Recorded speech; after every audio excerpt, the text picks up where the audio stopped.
Thank you, Alberto. I'm Greg Furman. For those of you that I have not had the good opportunity to meet, we are now in the 26th year, I'm happy to say, of the Luxury Marketing Council. I founded it after leaving Bergdorf Goodman, where I ran the marketing function. If you haven't met Chris Olshan, my CEO, and also happens to be my nephew, our stupid joke is he gives nepotism a good name. First and foremost, to you all, thank you, as we always say at our Luxury Marketing Council and partnered events, for the investment of your time and the luxury of your company. We do not take that in any way for granted, and we're really delighted to have you with us this morning through lunch, so thank you for that. To echo Alberto, thank all of our sponsors, BCG, you all again for being here, and our speakers and panelists. I think you're really going to enjoy the day.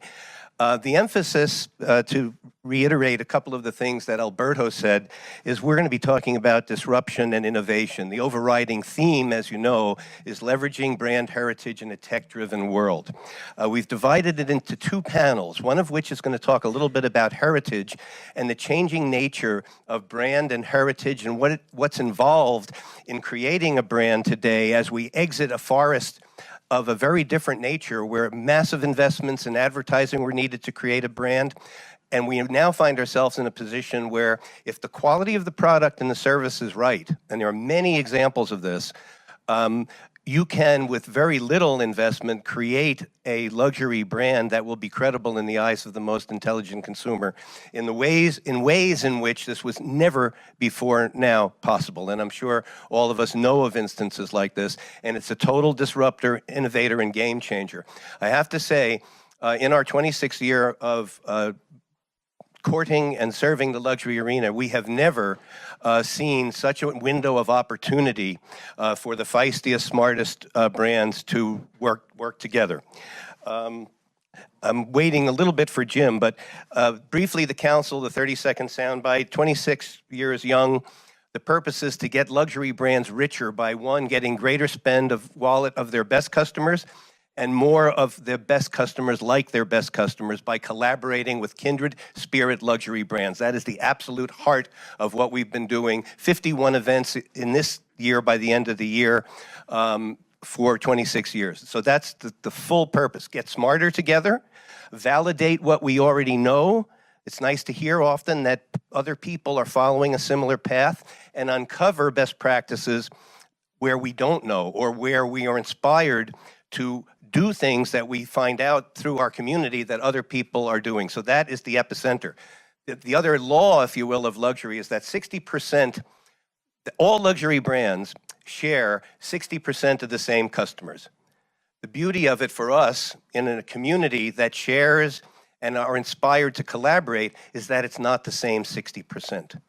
So that by collaborating and partnering and putting brands together, it's the easiest course and path and lowest cost of acquisition to achieve and win customers like the ones that are our very best customers that typically account, if you look at the marketing textbooks, for 60 to even 80% of the spend of any luxury brand.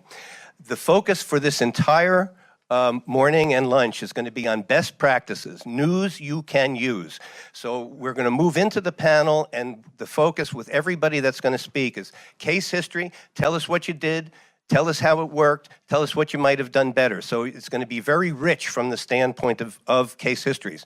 We're also going to have working sessions. So we're going to ask each table to appoint a scribe and share brief case history, so that we're going to produce a white paper which will go to everybody that attended the event, and everybody will have that as a value add after the event itself. So I think if we can get our panelists to take their seats. While they're getting seated, I want to talk a little bit about the notion of brand and heritage. Used to be that brand was everything. The brand drove customers. The loyalty of the boomer population was based principally on brand. And now we find ourselves in a position where in the luxury arena, brand, however old or new the company, is just the price of admission. meaning the millennials, 86 million of them, are looking very differently at the transaction when they enter a store or go online, and their expectations are very different and much more critical than were the 80 million boomers. The 86 million millennials representing, if not already, the greatest consumers in North America of luxury products and services. So that is a fact that I think is coming to roost at the same time that technology is enabling upstart national and international brands to create a reputation, assuming quality of service and quality of product in ways that was historically impossible before. So the notion of marketing has radically changed, and I'm sure you've heard this, from push to pull. What is it that the client wants? The question is no longer, I'm doing a little bit of a cartoon of this, we tell them what to wear, which when I started at Bergdorf, with all respect to Bergdorf, in the early 90s, was pretty much the ethic of the luxury brands. We are the arbiters of taste, and we are going to make the decision for the buying public. Complete jiu-jitsu flip. No longer the case. The story of the brand. The story of the brand and the brand's ability to create a portfolio of memories. So the boomers have everything they need, don't want any stuff. The millennials are interested on their own terms in great products and experiences. The boomers want experience, memories that they can share multi-generationally with grandpa, the family, the kids of the kids. And so all of a sudden, for the boomers, it's all about experience and bespoke experiences. Research has shown, our research has shown, and other research has validated the fact that experience is essential, and all of the luxury brands are moving away from big events and to more and more frequent bespoke luxury events with their top customers, where they do 50% top customers, 50% bring people that are exactly like you, invite up the food chain, and acquire customers like your best customers.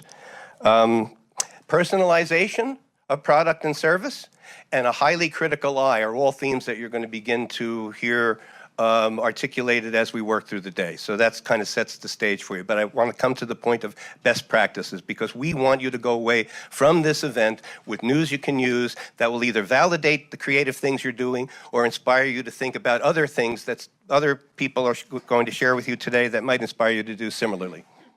We're good to go. Okay. But speaking of the kids, one quick announcement. I don't know if you guys noticed, there's a number of video cameras around the room. The reason for that is, for the first time in a luxury summit, we are live streaming to North Carolina State University and LIM College, and both universities have a number of their students in amphitheaters watching the summit. So hi guys, glad you could join us. And with that, Greg, panel's all yours. Hello students. We're all students. Thank you, Chris. So what we thought we'd do is start with each of our panelists. We'll start with Claudia. Each of our panelists will tell you who they are, a little snapshot of the company, and the age and history of the brand. So you're going to see a big spectrum of how long has the brand had tenure, so to speak. And then tacking off that, we're going to start to talk about a little bit about heritage, what it means once everybody has introduced themselves. We're going to talk about heritage and brand and how each of the panelists sees heritage and brand and what that implies from an investment in marketing, from an investment in how it's causing brands to rethink strategy. And then the bulk of the conversation will then be to share one or two best practices with each of the panelists, and it'll be, I think, quite fascinating. And Claudia, I turn it over to you. Hi, everybody. Good morning. You're mic'd. I am mic'd. Can you hear me? Yeah, I can hear you. Yes. Okay. I'm CEO of the Americas for Bally.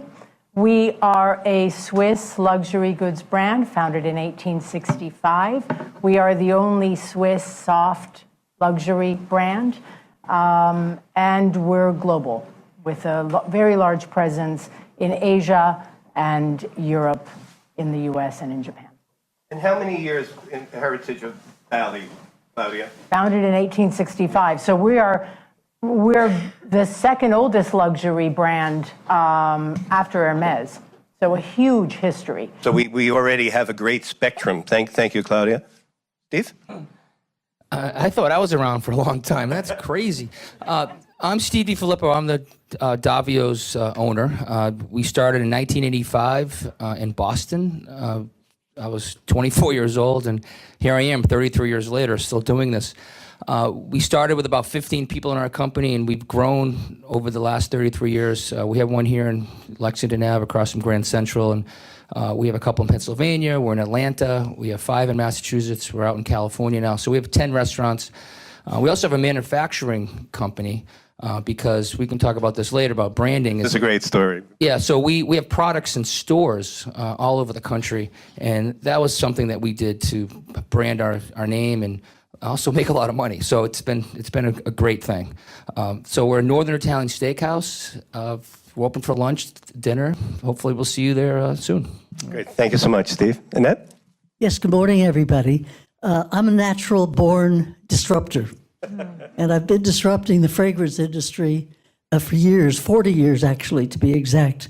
I'm president emeritus of the Fragrance Foundation, which is a nonprofit educational arm of the international fragrance industry. I took it over in the late 50s when it was just absolutely bankrupt, and took it on actually pro bono into my own agency. And the business at that time was about $500,000. And of course, today we look at the fragrance industry globally, and it's way up in the billions. So it has been quite a marvelous trip for me. I recently authored a book which just was published called Spritzing to Success. And I really recreate in that book the things I did to really change the fragrance industry. So we'll be talking about that later. Thank you, Annette. And Annette is one of the great business loves of my life. She's a founding member of the Luxury Marketing Council. There's a fragrance museum created in her name, and just one of the great visionaries in the luxury arena. So it's always great to be with you, Annette. Thank you. Francois? Good morning, everyone. I'm the general manager of the Pierre Hotel in New York, which is part of the Taj Group. So I bring you 2 historical brand. Taj, of course, started in 1900 with the Taj Mahal in Mumbai. It's part of the Tata Group, which itself was founded in the earlier part of the 19th century, which is now one of the largest conglomerates in the world. They were just the sponsor with their IT firm TCS of the New York Marathon, so they're a pretty amazing company. But hopefully I will talk more about the Pierre, which opened in 1930. Fascinating hotel in New York with great history, and also great history with Italy. So. Thank you, Francois. And like Jim Brennan, the partner at BCG, Francois has been a great champion of the council, and the Pierre is hosting our holiday Christmas party on November 29 from 6 to 9. So thank you for that and for our connection, Francois, very much. Lauren? Lauren Maris. Am I okay with this? I'm the CEO of Dempsey & Carroll. The company was founded in 1878, so we're 140 years old. We continue to be providers of fine writing papers and luxury invitations and sort of all the most luxurious things that you can find out of paper. And Lauren, recently acquired by you, correct? I love the way you say recently, I mean, Greg. or went into a transition. I acquired the business in 2004. Okay, well, that's that's by young folk standards. That's yesterday, right?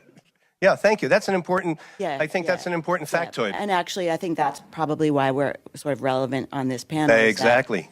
My background before that was e-commerce and new media, and so we Even better.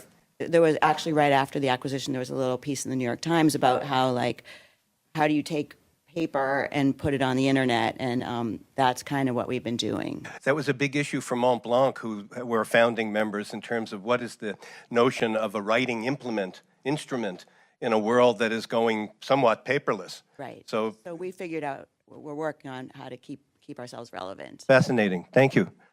Mauro? Mauro Porcini. I'm the Chief Design Officer of PepsiCo, the famous luxury brand.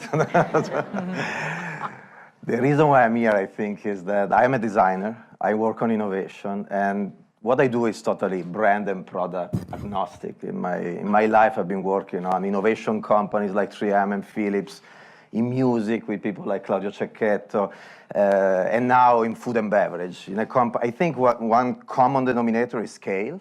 This company has 20 brands above the $1 billion, and 40 brands between the $500 million and the $1 billion. So everything we do has a huge impact and high risk. But what we do is really understanding people needs and wants and leveraging our business model and our technologies to create something meaningful for people at the end and for the society. And Mauro, from my ignorance, Pepsi goes back to when? Well, roughly? it depends on what brand you Well, at the consider, beginning, because there are like many what- brands, but it's at least 125 years Right, of so- history. right. So it's been there for a Staying while. contemporary is a habit of mind with Pepsi, I bet. Yeah. All right, thank you, Mauro. Edie? Good morning, everybody. Thank you for having me. It's my pleasure to be here. I'm Edie Rodriguez, Chairman of the Americas for Ponant, the world's leading luxury yacht expedition company. We're actually a cruise line. We are a 30-year-old brand. We started in April of 1988, so just over 30 years old. And our parent company is the world's leading, or one of the world's leading luxury companies, Groupe Artemis, which also owns Christie's Auction House, Chateau Latour, and Kering, with two fabulous, amongst many other Italian brands, Brioni and Gucci. I always say they get all of my disposable income. But it's a fantastic brand, and Yacht Expedition in the luxury cruise space is really taking off. There are 32 new ships on order, 7 of them are ours, and we go all over the world. So it's a different cruise experience. I call our vessels the sexiest ships at sea, like the floating Maseratis and Lamborghinis and Ferraris. Just for 184 guests, we get into more intimate ports to create incredible itineraries. Thank you, Edie. Thank you. And you're headed, lucky you, off to Tuscany before the weekend, I understand. On Monday. In full disclosure, my mother was born in Italy. I love all things Italian, and I have a small house in Tuscany. So yes, Bravissimo. andiamo. So I think it's obvious to everyone that we have a really interesting representation of perspectives from an industry segment standpoint and from a, quote, age and history of company standpoint, and some really interesting twists and turns as to how brands are reinventing themselves from mass through class. And I think that's going to be once we talk a little bit about heritage and brand, that's going to be our pursuit after this segue. So what I'm going to ask each of the panelists, and we'll go back to Claudia to do, is talk just a little bit about each of you, couple of 3 minutes, how you see the nature of brand changing in a world where an upstart like Richard Lambertson, who I worked with at Bergdorf Goodman, can create yet another $5,000 handbag line and be bought out for $30 million with permission to run the handbag line. And I always blank. Samsonite buys Richard for $30 million, lets him keep Truex, which was his brand, and re-energize and reinvent the Samsonite brand. And this is with only viral web communications, East and West Coast, that he picked up that much momentum. And this is happening internationally with brands where quality of manufacture and quality of delivery of service is assumed. So all of a sudden, talk about a disruptor, the game change and the leverage, the Da Vinci thing, give me the right lever and I'm gonna move the world. That's what's happening with technology. So the question for everybody is, what are the implications of technology? How does it influence your marketing strategy and or your investment to spend across the marketing mix? And I think maybe a couple of 3 minutes each, and then we'll take a deep dive into sharing some best practices along the lines that we had promised to pursue. Claudia? Well, isn't it exciting? I mean, what are the implications of technology? They're massive, and we all know that. They touch all of our lives. As it relates specifically to a luxury brand, so today, technology touches every aspect of how we touch the customer. And I was recently with the publisher of Vogue, and she shared something very interesting with me, a Condé Nast study that has been done that says that 85% of the customer's purchasing journey is spent in the discovery and research phase. And a lot of that discovery and research is in fact done online.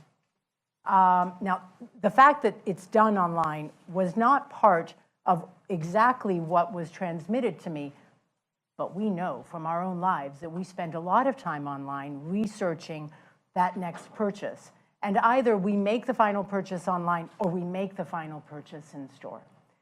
So, and you know, the whole reason we're really asking ourselves this question, I think, is buried in the fact that we've become speedier as a society.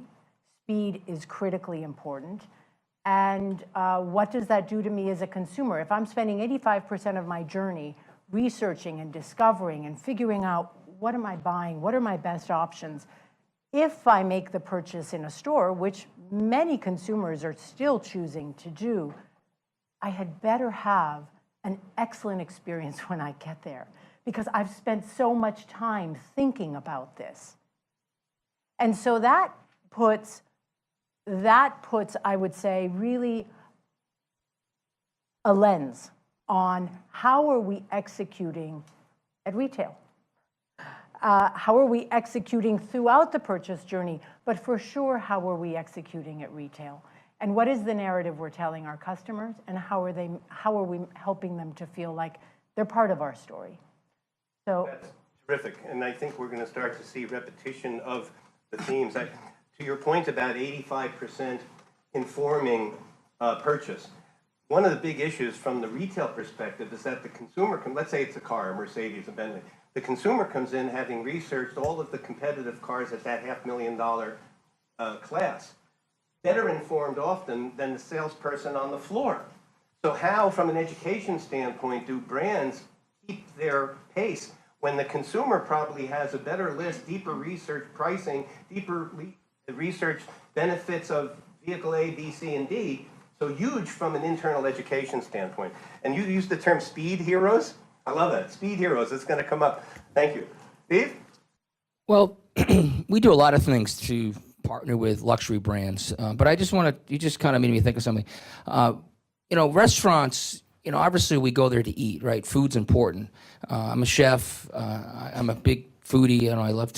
I went to Mario last night and it was amazing. I love that restaurant.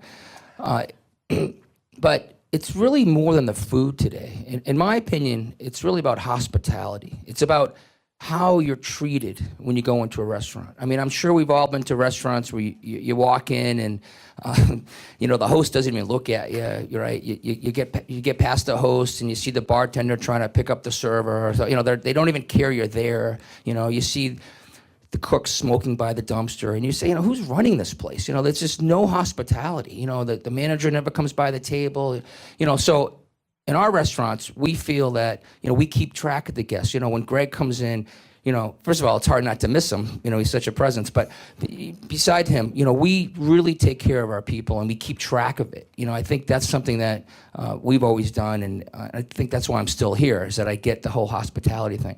Now, marketing, we partner with a lot of luxury brands. In fact, yesterday I did an event with, I don't know if you know India Hicks. She's a English royalty person. She was a bridesmaid in Princess Di's wedding, and she has a whole line of products, and she has a network marketing company. Probably you guys don't want to hear this, but she doesn't sell in stores, but she basically does this incredible product thing, and has connections all over the country. And so we do events with people like that. They come in the restaurant, they invite all their people, and we do this partnership thing, and it works great. We do a lot with wine companies. We'll have Antinori will come in, and one of the winemakers will come in, and we'll do things. So with us, we're always reaching out to the luxury brand market and partnering with them, and I think it's important to continue to do that.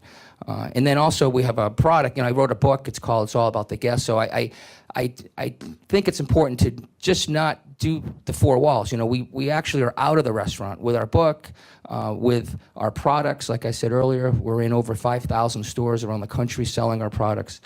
So that's a great partnering and branding as well. And the book is fantastic. Whenever I bring people to the restaurant or talk to people at our events, I put it up there at the very top of the pyramid with Jack Mitchell's Hug Your Customer. So you are in great company, Stephen. We pitch and share the book with lots of pals all the time. So he has to change the name of that book. You can't hug anymore. Do you know that, right? I think if you grew up like I did, you'll be forgiven. Okay. Yeah. Okay. Sure. That's another summit. Annette? Yes, well, I think if you look at the cosmetic and fragrance industry, you have to realize it's always been based and basically is a retail business. And this is a challenge for the industry, because how do you sell a product if you can't smell it? as far as fragrance is concerned. And it's a real conundrum to the industry. As far as skincare and makeup is concerned, there's an awful lot going on with technology, which allows people to see themselves, change their eyebrows, change their makeup, et cetera, et cetera. So the big challenge for the industry really is the fragrance industry, is how to reach the consumer if they can't smell the product. I keep telling them that this is going to have to be an accepted fact. And maybe we have to set up smelling centers around cities instead of perfume bars. They could be interchangeable. But I think that people are going to want to find where they can smell it and then buy it on the web. And this is a real challenge for the industry. Actually, technology is way ahead of our industry. They really haven't come to grips at all with technology. They think if they have, the bloggers and the other people who are influencers, that this is basically what it's about, which of course it is not. It's way beyond that. But I think they're going to get there. They have to get there, or they won't be very popular to the consumer anymore, and it is a challenge. And then another side of your business that maybe we can get into as the panel unfolds is the impact of fragrance in a retail environment. So at Bergdorf, we kept it at 68 degrees on every floor, and if it varied by floor, we could see a dip in spending. It was that precise. And Annette has done a lot of research through the Fragrance Foundation on the impact of olfactory presence of the retail environment and the impact on sales, which we can probably get into as we move forward. Absolutely, yes. Thank you. Francois? Thank you. So lots to cover, of course, for the hospitality industry, but I always like to start by saying that having been in business for a long time, a lot of my colleagues and myself, like some of the legacy brands, we're a bit hurt that some of the consumers are looking at us and asking, well, how are you 5-star? Or I don't believe it, or what are you doing? Being challenged like that, where we used to be. Most of my career was spent in 5-star hotel, and when you were the 5-star hotel in Paris, in Rome, in New York, you were it. Nobody was challenging you. And sometimes when I speak to my team, we talk about role playing. The guest used to follow the rules. You checked in a hotel, you didn't speak to the guy from security. You went to the doorman who opened the door, and you waited 1 minute. Then the guy picked up your luggage. There were rules you just followed. You would never carry a bag in an elevator. And I'm not talking about 100 years ago. I'm talking about 15 years ago. So I think for us, and I don't want to go to all the details of the hotel industry, like my friend Steven, we're in the hospitality business. This is the core. Creating experiences is what you do every day. While we're having a transition is that we really have to read the customer beyond the obvious. You're in New York, you check in, okay, this is the bride checking in for her wedding. Next to her is someone for Boston Consulting. Obviously, you can tell them apart. But I got one complaint yesterday to my desk, someone saying, I'm so disappointed. When I arrived at check-in, within the first 30 seconds, no one acknowledged that it was a birthday weekend. It's not like there was a birthday cake in the room, it's that we just did not do the perfect arrival.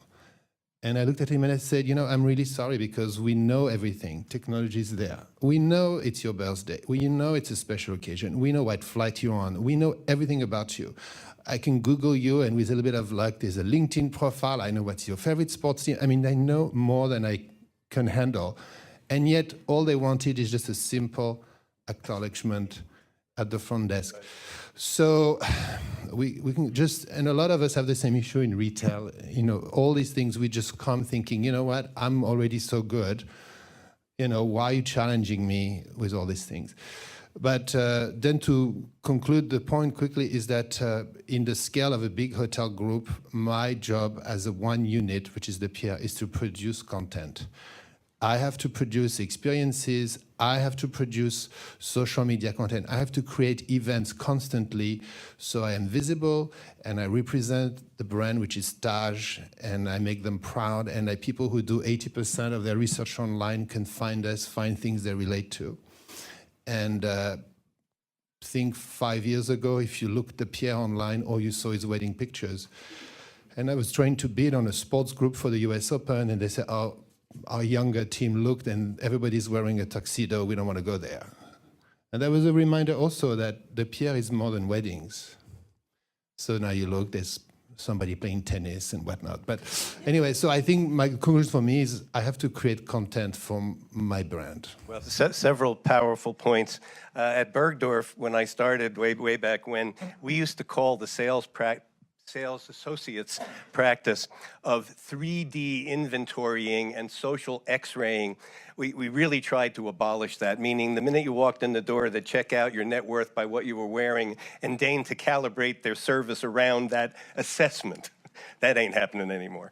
What I loved about your opener is that here is a hotelier that runs the kind of hotel that the Pierre is and injects the notion of feeling hurt and how the people now owning the luxury brands have to feel and take personally the transaction and get with the program in terms of the tidal shift that is occurring in terms of the consumer. Yes, I'm French. I don't like people telling me, what to do. Well, I didn't want to go there, but that too. That's the truth.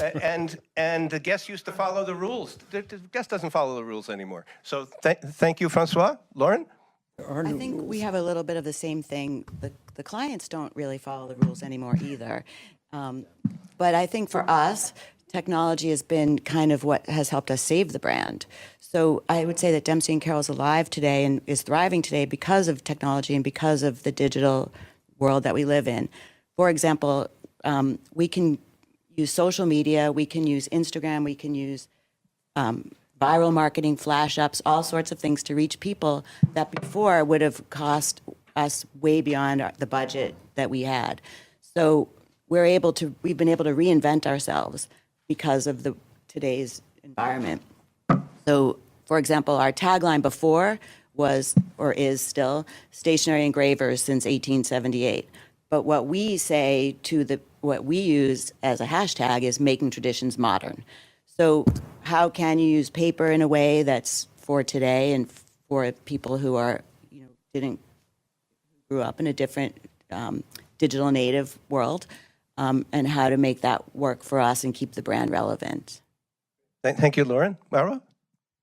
Well, what we are living today and what we're observing as marketers, designers, innovators, I think is a moment in time where anybody, any of you can come up with an idea today, get easily access to funding. It could be through the proliferation of VC and funds that are searching for new ideas, or it could be through internet sites like Kickstarter.com. So you get access to the money. The cost of manufacturing in general, in almost every industry, is going down because of new technologies. So this is the role of technologies in producing products.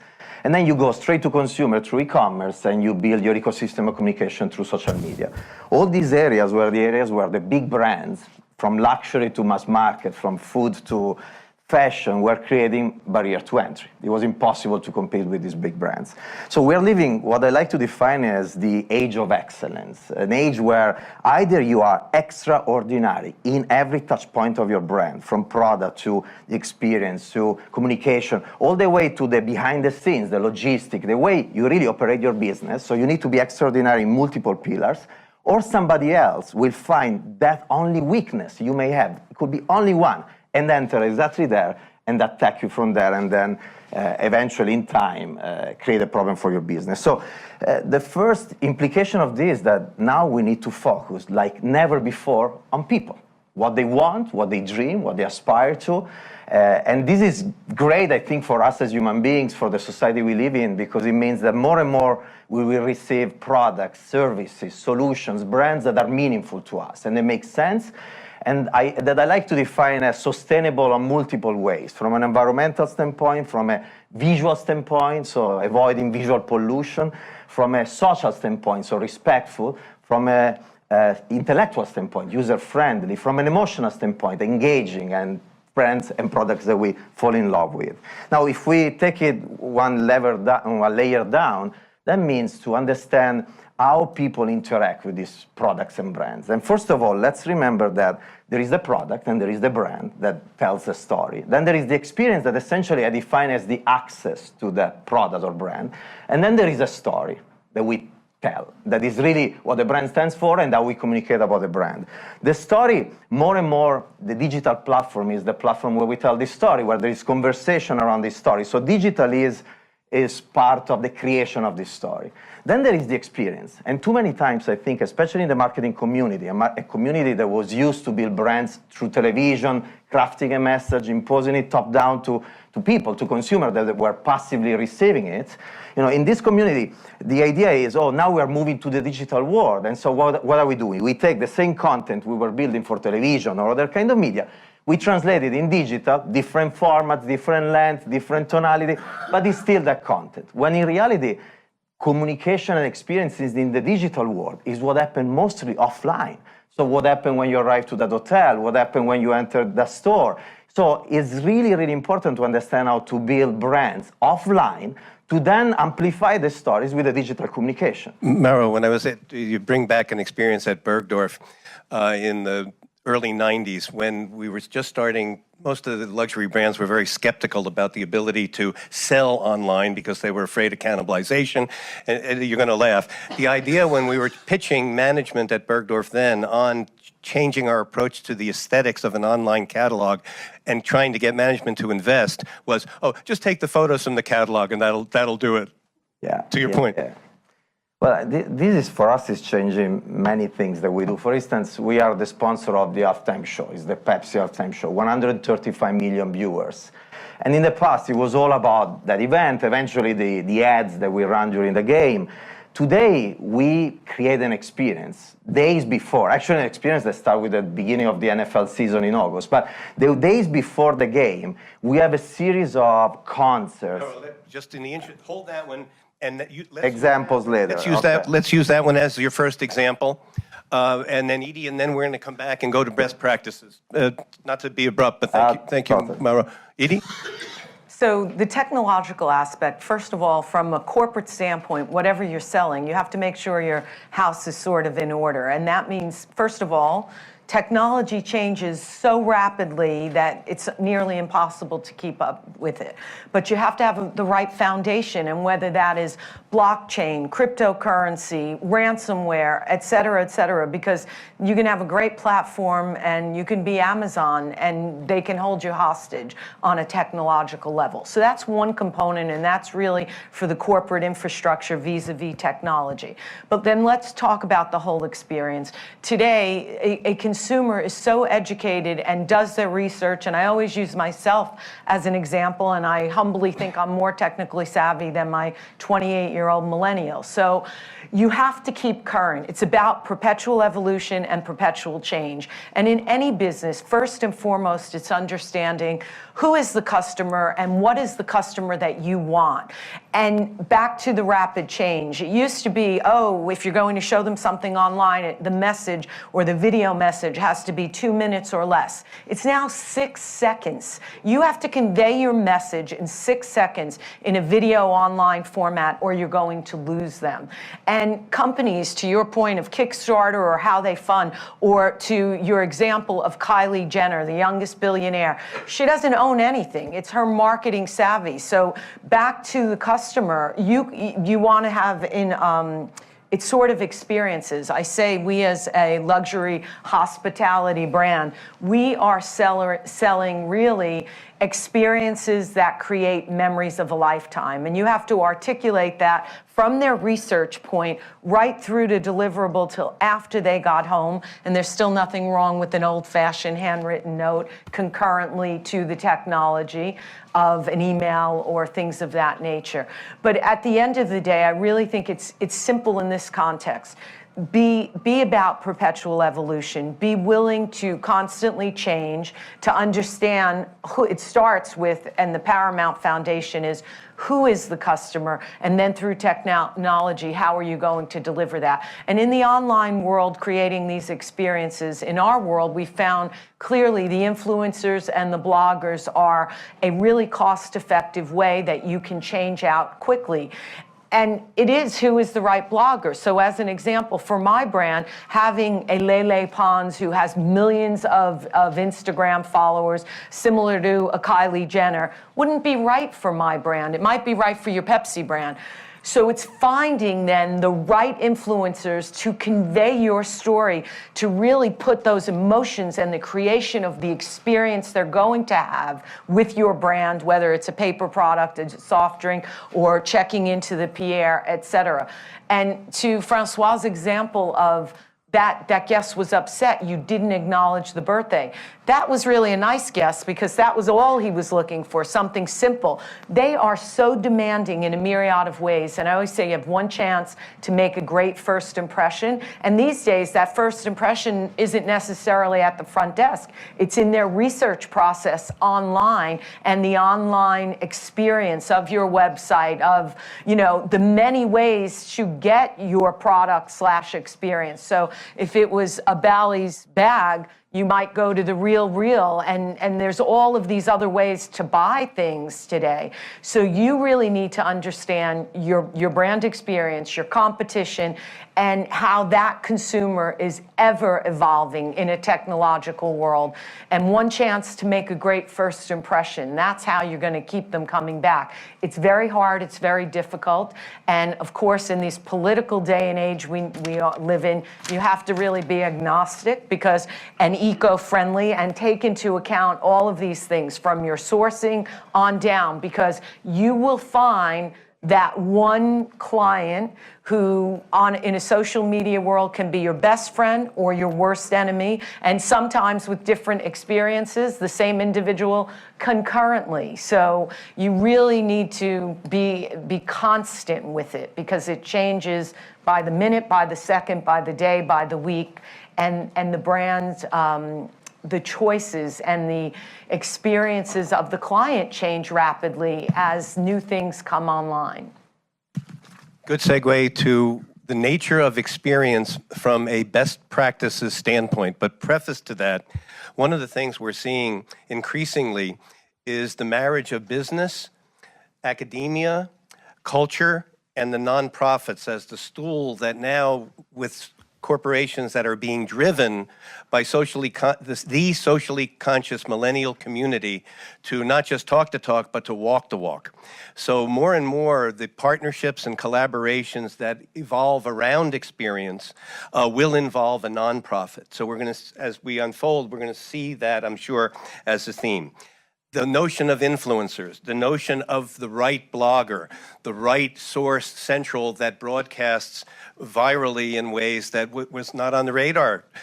The defense of the brand in terms of use of media, a creation of brand ambassadors, content bespoke to segment. Technology now allows us to so define, so precisely, it's the point of, we know the birthday, we got so much information, we might not remember the birthday. So how do you get what's in the system to the people on the line or at the desk to use the most powerful information that we know to say happy birthday or happy anniversary or whatever the message is? So a big challenge for the companies that have the data to enable, to let the data filter to the users, the ambassadors on the line, the salespeople, to use the data. And the whole notion of content. At Bergdorf, we made a breakthrough by just dumb luck. One year we decided to send a letter that telegraphed in 3 or 4 paragraphs the style changes. It increased routinely the sales in that catalog and other catalogs by 15 to 20%, just by highlighting trends. So the question, what does your customer need to know, is a big one, to Edie's point, for all of us to think about. So I'm going to turn it over, and we're doing just fine on time. So we're just going to work our way back through you, Claudia, and a couple examples each of best practices that highlight the value of experience in an age when experience has gives brands so much leverage. Sure. So I'll give you 2 examples. The first would be the collaboration we did with the music producer Swizz Beatz. And that collaboration started when he put on his Instagram account a pair of sneakers that he bought as he was sailing through an airport. And he posted a photo on his Instagram account and he said, Bally is making some fly sneakers. We noticed the post and we thanked him for it. And he reached back out to us and he said, hey, you guys want to have a conversation?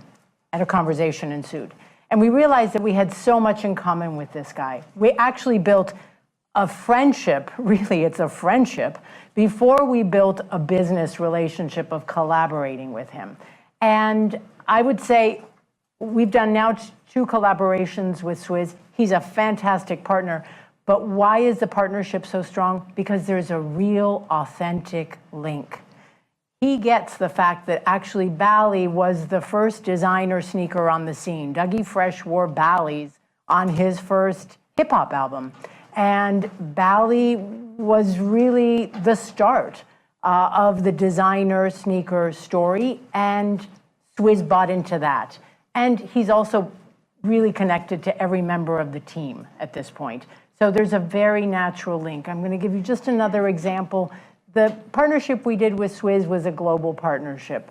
We created something in the Americas market, and it happened really by coincidence. I was in the markets on a tour, and I kept hearing the story about the Bally Animal. I didn't know what the Bally Animal was, but I knew that the Bally Animal was a sneaker that had been given real relevance in the New Orleans community. So I spent 2 days in New Orleans to learn more. I happened to meet a guy who was cooking a film about the relevance, the significant cultural relevance of the Bally Animal sneaker in the 1980s, and how if at that time you owned a Bally Animal sneaker, it meant you had arrived. And Benjamin had been working on a film for 3 years in his kitchen about the Bally Animals without any of us in the company knowing about it. I met him, I watched his 10-minute segment, and I said, you know, Ben, if you can finish your film in time for the Jazz Festival, I can return the sneaker. Are we on? And we were on. And we did it. And what happened was we ended up doing a screening of his film at the Orpheum Theater. We had a huge turnout for the screening. We dropped the sneaker at a great local store. I would call it the Colette of New Orleans. And I mean, people just turned out to buy their Bally because for them it was just bringing them back to their teenage years. And we recreated a really relevant moment that touched people. And I was incredibly touched to be on the ground with everyone who was re-experiencing this, and it said something important about how much we cared about what we had done and to bring it back. And I think that's I get notes to this day from New Orleans about that rerun. 2 great stories. Thank you. Steve? Well, I was thinking about what Edie said about staying current. I talk about this all the time, that restaurants have to stay current. I mean, I always say if you have the same menu that you had 5 years ago, I used to say 10 years ago, now it's probably 5 years ago, you're probably in trouble. I mean, you really have to stay current. You have to pay attention. I'll give an example like Faro. Faro is an Italian grain. 3 years ago, I don't think I even knew what Faro was. You just have to keep track of what people want. So we're always kind of updating our menus. We're always trying to get better in that regard. Now, the influencers. We have a lot of influencers out there who want to come in and influence all of you. So they all have the Instagram accounts, they have the Twitter, so there's different ones. There's the luxury ones who come in who are like the Kardashians, who, that person. And then there's the foodie ones. So we have to be very careful, like Edie said, is, know your market, know who you're talking to. Let's say we want to push the bar menu, all right? We want to push burgers or pizza. I'm not going to get the luxury people come in and talking about the burgers. It just wouldn't make any sense. So, you really have to make sure who you're going after and who you're talking to. Like yesterday, the India Hicks thing. That was in Chestnut Hill in Boston, where it's probably the most wealthy area of Boston is Chestnut Hill. So we put it there. The Davio's there. We didn't put it in the one in Foxborough where the stadium is, right? That would have been kind of silly to, nothing against the people in Foxborough, but they're not Justin Hill, okay? It's a very, very different person who goes to Justin Hill than Foxborough. Because the 5-time Super Bowl champions are there. I didn't mean, you know, the Patriots. You're in New York. Yeah, I know. I just had to say that because I'm in New York. It was kind of fun. We want you to make it out of the building. Yeah, no, it's okay. It's okay. What are you talking about? The Giants beat us twice, so come on, it's okay. So it's really important to really stay current. And, you know, and it's funny, I laughed when you said, you know more about that stuff than your younger people. Well, I don't, okay? You know, I'm an old-timer. You know, it's hard, you know. We try to, you know, I have Lauren here today, and actually both of our general managers here and Lauren, and they really know this stuff, and I really rely on them. And, you know, Lauren and I were just talking earlier, you know, about things that we can change, things that we can do. And, you know, we're doing over our whole website and trying to get younger and try, because, you know, I hate to say it, but a lot of our guests are, you know, they're leaving us, you know, so we have to get younger. We can't just stay where we were. You know, I want to keep doing this. I feel, you know, I've been 33 years in this restaurant business, and, you know, we're growing. We add 1 or 2 a year, and I want to keep going. So you got to get younger, and you got to pay attention, and that's something that I think our company does. We're paying attention. Thank you, Steve. Annette? Well, first, let's look at the fragrance industry only. And why do people wear an invisible product that doesn't make you richer or thinner? Sexier, maybe, but not richer or thinner. And it is really a challenge, and it demands that we tell stories, really good stories, that sort of transport the reason why a woman or a man would wear a fragrance. I did many events and told many stories over the years. But when I took over the foundation, which was defunct in the late 50s, American women did not wear fragrance except on Saturday night when they went out and put on their black dress and a little string of pearls. And the bottom line was that they didn't work. They were home, so there was no reason to dress up or put perfume on. However, I was very lucky because that was just the time when women began to enter the workforce. And I realized that most of the companies, the Chanels, the Guerlains, the Patous, only were promoting one fragrance because that's what all they were selling. So I had to think of a way to really increase the market. And what I did was introduce the idea of the wardrobe of fragrance. And I was telling women that just as you wouldn't wear a sexy gown to the office, you shouldn't wear a sexy fragrance. And suddenly, I mean, it only took 10 years. All of my career accomplishment had been in 10-year implements. But it did reach women eventually, and it allowed the companies to begin to introduce second, third, and fourth, and fifth, and today we know an endless number of fragrances that are enjoyed by women everywhere.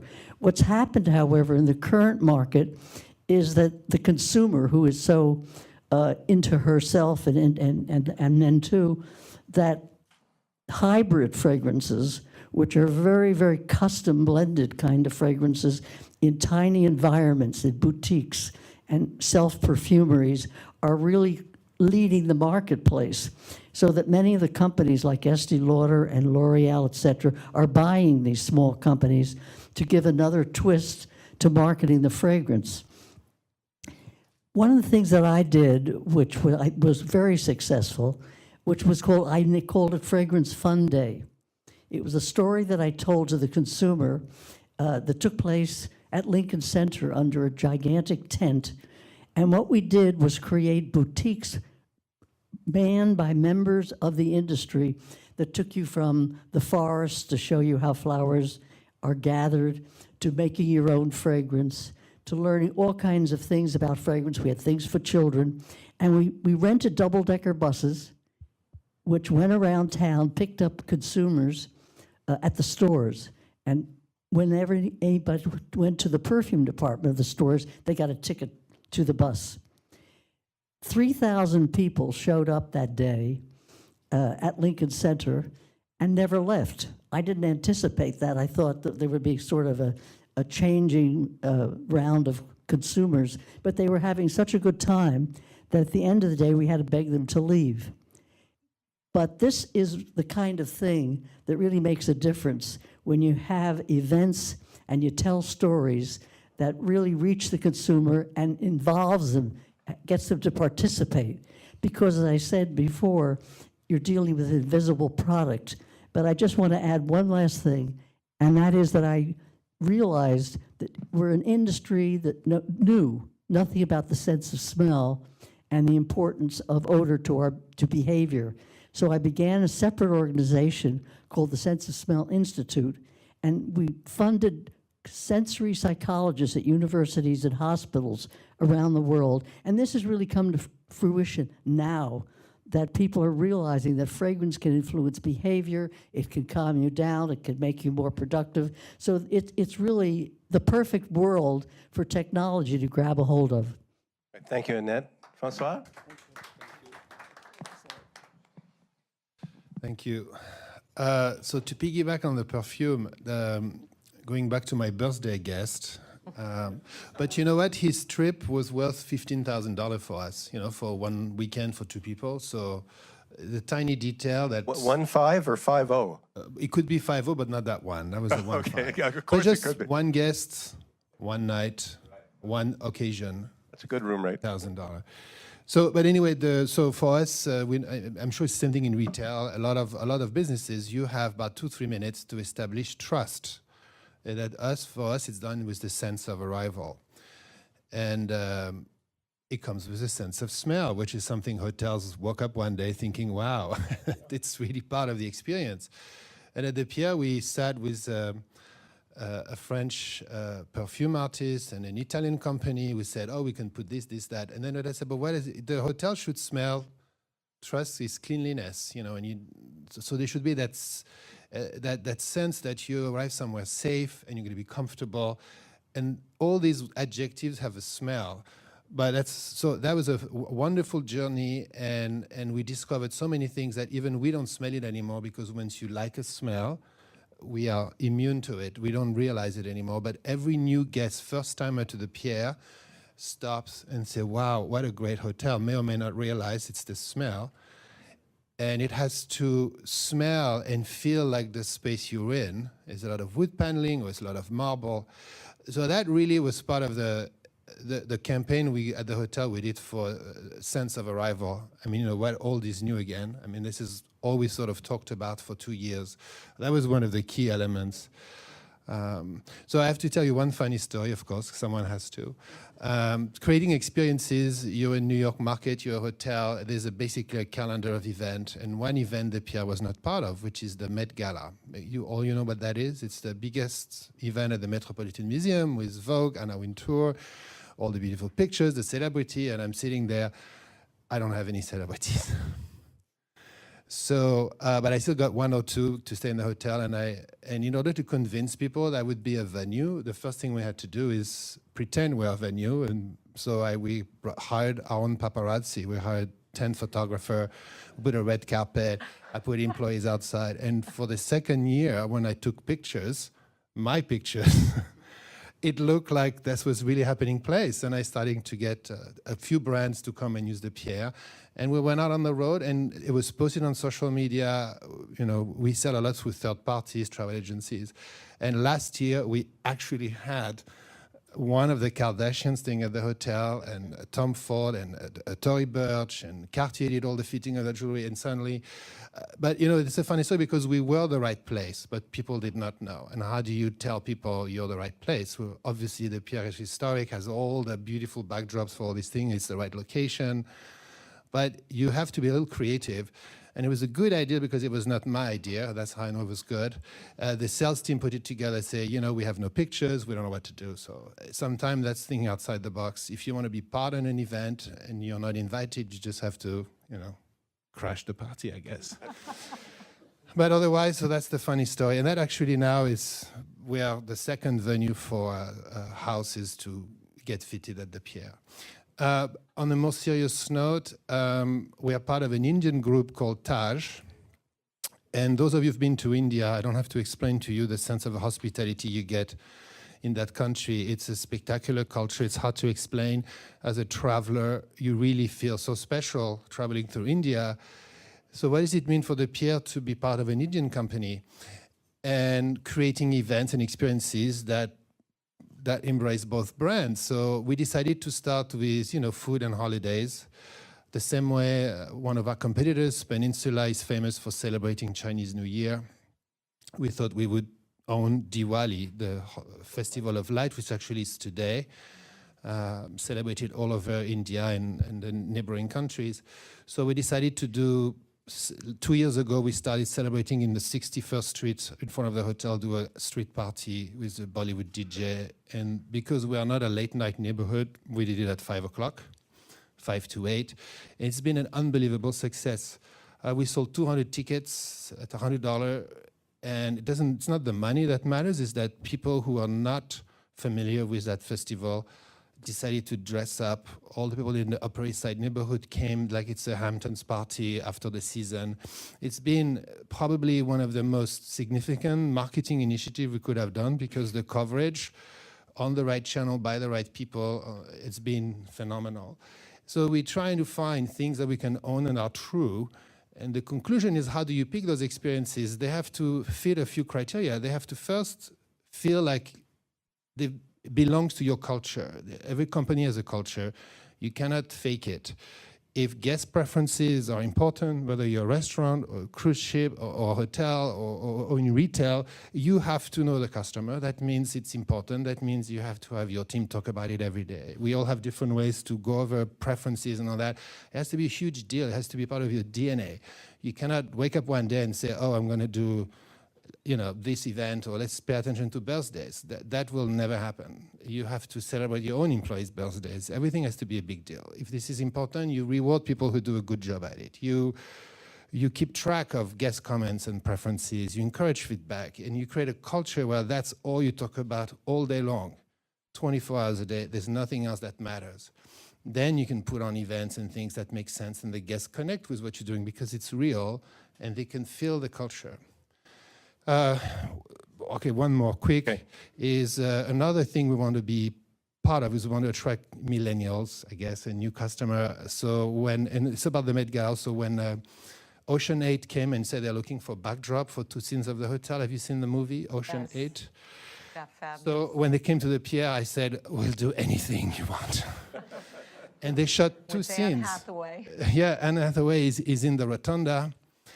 And she's doing a meal, and then the suite where she gets fitted is the presidential suite of the Pierre. The Pierre is not mentioned, but when we were trying to get the Google holiday party, and I walked the 20 executives who were all, 20 years old, they said, oh my God, this is, Anne Hathaway was here, and we got the contract. 7,000 people are going to come to the Pierre celebrate party. So that was social media only, and that's my last story. So I might summarize that by saying an excellent self-fulfilling prophecy. Yes. Thank you. Lauren? I guess I'll circle it back a little bit to two of the things which we view as our best practices. Please. And the first one is collaborations. We did our first 3 collaborations actually in 2008. So that's about 10 years ago. And for us, collaborations are a great way to continue to make the brand relevant and to continue to bring in new audiences and new markets. And this ties back into digital and viral because ours are capsule collections, capsule collaborations. So one that we are in the sort of final bit of right now is a company called Lingua Franca. Beautiful cashmere sweaters with fun phrases embroidered on the front of them. They a much younger demographic than our traditional client, but one that we are continually try to attract. They took over our Instagram account. They talked us up everywhere, and the collection sold out in the first day. We had a few more in production that we pushed through. Each time we have another little batch coming out, because they're all done by hand, they're selling out in the same day. So what this has done for us is new Instagram followers. More collaboration partners are coming to us to say, how do we do a Dempsey and Carroll collaboration? It's just sort of opening the doors to more and more things that, we wouldn't have had if we had stayed stationary engravers since 1878. So how do we stay and become relevant? We partner with brands that are already relevant, and they don't have the heritage component that we have. So we bring that to them. We bring them We bring them credibility, and they bring us youth. Continue, but one. I have one other I one. know, but I just want to say one thing. 1994, when I started the council, if you had 100 people in the room and you said how many of you as luxury brands would have engaged with a kindred spirit luxury brand, or to your just told story, a premium brand, you might see 5 hands go up. Now, I guarantee you'll see 80 minimum. So the notion of collaborations and partnerships innovatively, which pulls the same customer group and employs, to your good story, technology, is really a big part of the future. And back to you. So the second best practice is defined as what I think was really working, is our brand friend program. So we started out, like everyone else, hiring influencers to talk about us. Spent a bunch of money, got some followers, got a little bit of buzz. But what we discovered, and what's kind of obvious if you follow the influencer marketing world, is that it's not authentic. Some of them are kind of authentic just because they clearly are your demographic and they probably do use your thing. But the first one we did was just people all over Europe taking a picture of a card in front of the Eiffel Tower. It just wasn't authentic. And so we gradually figured that out over time. But what we've discovered is truly authentic are people like us, or maybe a little bit more digital savvy than us, who have their own followings. Their own followings might be 3,000, 5,000.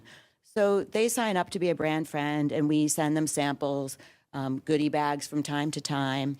We set them up with discount codes and promotional codes that they can share with their users. And we, in turn, give them the credibility. We list them as a brand friend.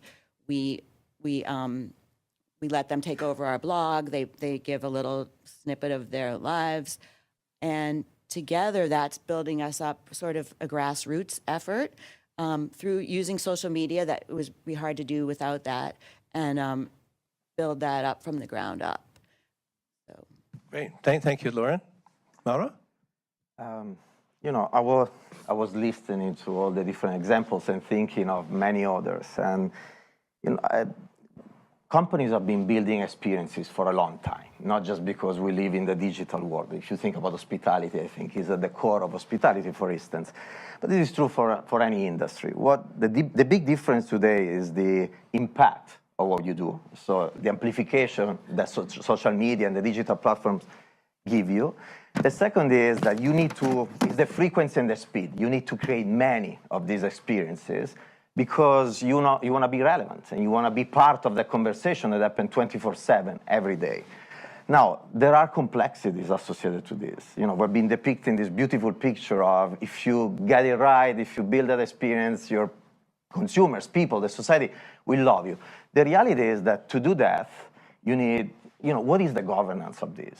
How you make sure that you don't screw it up? And we have so many examples out there of companies and brands that in a way or the other, they took it wrong, they made it wrong, and they screwed up. And by the way, eventually you do it once, you do thousands and thousands of things right, you do one wrong, and they remember you for that one thing wrong. So it's very, very important to understand that, what is the level of empowerment you need to give to your organization, to the people inside the company, but mostly to build the culture of tolerance of mistakes. Understanding that you will screw it up. It's mathematic, it's sure, it's statistical. Sooner or later you will. So you need a company, starting from the CEO down, that understand that it's okay to make mistakes first. Then the professional community needs to understand that it's okay to make mistakes. If a marketer, a designer, a leader make a mistake, all the other marketer leaders should be with that person, supporting that person because it's okay, it's part of the game. And then finally, the society, people, consumers. If we want companies to be innovative, creative, reactive, very fast to what they want, they will make mistakes. It's fine. As human beings, we do make mistakes every day, right? So a company, a brand can make mistakes. Mauro, quick one. The empowerment of people to say yes and the backing them up if as a result of saying yes, it's big in the hoteling industry, is to your point about culture, critical. Yeah. That's all I wanted to say, just to reinforce your point. Thank you. But again, it's also important, it starts with the company, but it's important that us as people in the society, consumers, or whatever you want to call us, consuming and interacting with brands and products, we understand this as well. And I think for a company, a way to protect yourself and a way to do it right is, first of all, to understand what is your vision and your purpose and stick to it. Be authentic, so that the moment you do a mistake, you go back to what you stand for. And you're like, look, we are this kind of company, really? I mean, are you really giving us enough time for this misstep? Unfortunately, you saw many companies with amazing ethical values that have been attacked, no matter that, because it is enough that one person eventually that is influencing enough start to attack the company, and then there is a ripple effect that get out of control. And there are specific kind of things when you touch minorities, for instance, that no matter your intention is very, very problematic to correct. So this was, I think, a very important point. Now, going back to an example coming from our world, but still linked to this idea of purpose, every time you interact with a product or a brand, there are 3 levels of interaction. The first one is what we call the functional interaction. So I buy a water brand because I need to hydrate myself, or a car to go from A to B. So we need to make sure we have that kind of functionality in the products and brands that we create. An example in our case is the brand Life Water. It's a premium, what we call premium mass water brand that we launched last year. And it was really about entering that category of water with electrolytes, premium in the mass market. The second level is the emotional value. So it's between you and the product or the brand, and it's something that you really love. It may be, a cashmere sweater, or it may be, a Louboutin or a Bali brand. It's something that you really love it, but it's really just about you and the specific product or brand, or both of them. The third, and in the case of Life Water, every 3 months, is essentially the bottle become a canvas for collaboration with artists. Every 3 months, we change the collection, and so there is that engagement that renew itself every 3 months continuously on shelf. So you fall in love at emotional level with the product and the brand. Then there is a third layer that is what we call the semiotic value. So it's what that brand or product is saying about you to the rest of the world. Is wearing a specific brand, tell people about my material status, my economic status, my mindset, and so on and so forth. And in that, at that level, there are 2 components. One is aesthetic, is visual. So in the case of Life Water, is the beauty of this bottle that you carry with you. There is a new behavior with water. You carry with you on the go. Is a fashion brand, is a luxury automotive brand. So is what the brands say about you. But today, the reality, especially in luxury, and this is really a point I want to land, and then I stop here. Today, to be rich is not good, especially in Western society. To be wealthy is not good. So to be associated to luxury brand, you love it, you want it, but it's not enough. So this idea of purpose, layering to that wealth, something more that the company is doing. It could be charity work, it could be supporting a cause, anything you want, but you need to layer that cause. In the case of Life Water, once again, the purpose is supporting the creative community. And this 3-level proposition has been working very well. Yes, excellent point, and I think many of the brands that are awake at the switch are beginning to see promotion of brand through that lens. Yeah. So thank you, Mauro. So I first of all agree with what my co-panelists said. It has to be authentic. You cannot fake it. And you have to have passionate team members as well as passionate brand fans, brand friends. And I believe that that begins at the core fundamental of obviously knowing your corporate culture, articulating that, and in the hiring process, hiring for the personality and then training for the skill. As an example, I'm very extroverted. You could put me at a front desk. My husband, with all the right training in the world as an introvert, would not be a good person at a front desk, and he'd be the first person to tell you that. So it is about hiring the right personalities that fit with your corporate culture, and then really providing them the right training so they are comfortable, and then that empowerment. And I like to say in the luxury hospitality world, with every brand I've ever worked for in my 36-year career, it's about we never say no, but that doesn't mean we say yes. So let me give you a few examples at Ponant, the way we do that. I had a recent request. We have 2 of our beautiful new 7 ships coming out, which we just took delivery of, one 2 months ago, one a month ago, and they have a world's first, the world's first underwater lounge called the Blue Eye. And if you can imagine, it's the width of the ship, big, humongous windows that are eye-shaped. And not only can the guests see out, it's an interactive experience. The seats vibrate, it's around biomimetics, the ship lights up from the bottom, and it's an incredible lounge, and the other 2 walls are video walls. So I had a gentleman say to me, a very wealthy gentleman, he wanted to book that lounge privately, go down and put the 5-carat rock in the glass of Veuve Clicquot and hire mermaids to swim outside to hold the sign, "Will you marry me?" And I'm like, I will marry you just for the idea. But aside from that, I said, wow, that is fantastic. Let me see what we can do. So obviously, we couldn't do that in the middle of, approaching Antarctica because ships don't go there. I said, but if you want to do it when we're docked in a beautiful port in the Mediterranean, in Greece, as long as we are docked, we can do it. We can't do it when the ship is floating, blah, blah, blah. And so the point is, the request came, it was unusual, very creative, and he wanted the video walls to be all the pictures of they together as a couple. And so I said, let me see what you can do. Somebody closed-minded might have said no. I understand our corporate culture. I know I'm empowered to do whatever I want. If it can be done, we will figure out a way. So that would be one example of, you can't say yes initially, but we never say no, and fantastic experience, very unique, creating these memories of a lifetime. Another request was a concert at Ephesus in the evening when it's closed, or a tour of the Hermitage in the evening when it's closed. So ask and ye shall receive if we can do it, and of course, if you're willing to pay the price point. And I can go on with thousands of stories like that through the years. But it boils down to a corporate culture. If you're willing, if you're going to be very rigid and closed-minded as a corporate culture, you're not going to be able to do that. If you didn't hire the right team members that know they are empowered at that sort of moment of truth to say, let me see what I can do. Not no, if you're just so closed-minded about no.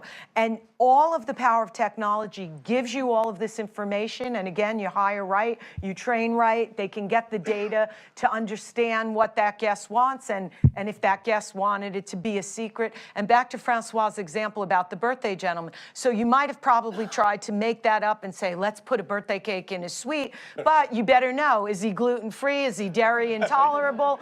Because if you, then you would, you're trying to create a great win back, and then you made him sick because he's dairy intolerant or whatever. But meaning, the best intentions, they say the road to hell is paved with the best intentions. And to your point about when you get these nasty influencers or whatever, that they probably have a hidden agenda or they're just miserable people. Nothing is going to help them. If you bleed, it's the wrong color red. And I'm a very hands-on leader. I always give my email, and even though I have an assistant, I'm the only one who will respond back. And I do respond back. And you can go and try sometimes as a CEO, as a chairman, as the leader of your company, as the brand face of the company, to really go one-on-one and try to make it right. And some people, if they're reasonable, because we all are human, we're all going to make mistakes. It's going to happen. No matter how much money you spend, no matter how great you train, eventually a mistake is going to happen. And if you have a client that is so unreasonable that you have, as the leader had the conversation with them, said, I'm sorry, how can we make it up to you? Sometimes, on a rare occasion, when they're so unreasonable, you just have to fire the client in that scenario. And you know what? That's okay. You can't be all things to all people. I'm going to take it back to a slightly better conclusion, though I do believe fire the worst clients is a good strategy. I'd like to end the panel part and open it up for a few questions by saying it's how one says yes.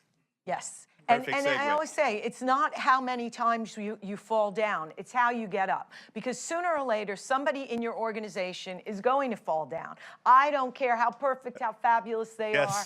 It's just the law of human nature. Yes. How one says yes. So we have a little time for some Q&A. I think we'll reduce the break by a little bit.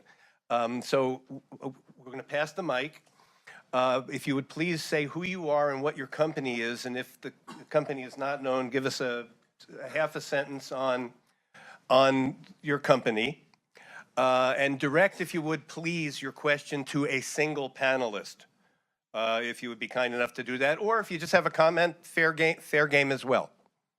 So anybody want to make a comment or ask a question?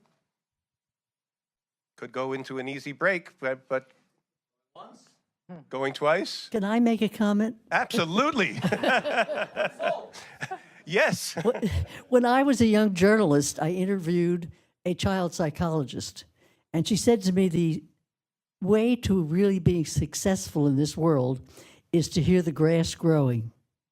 And I had no idea what she was talking about at the time, but the more I thought about it and the longer I've lived, I certainly understand that you have to really have your finger on the pulse of what's going to happen. See around corners.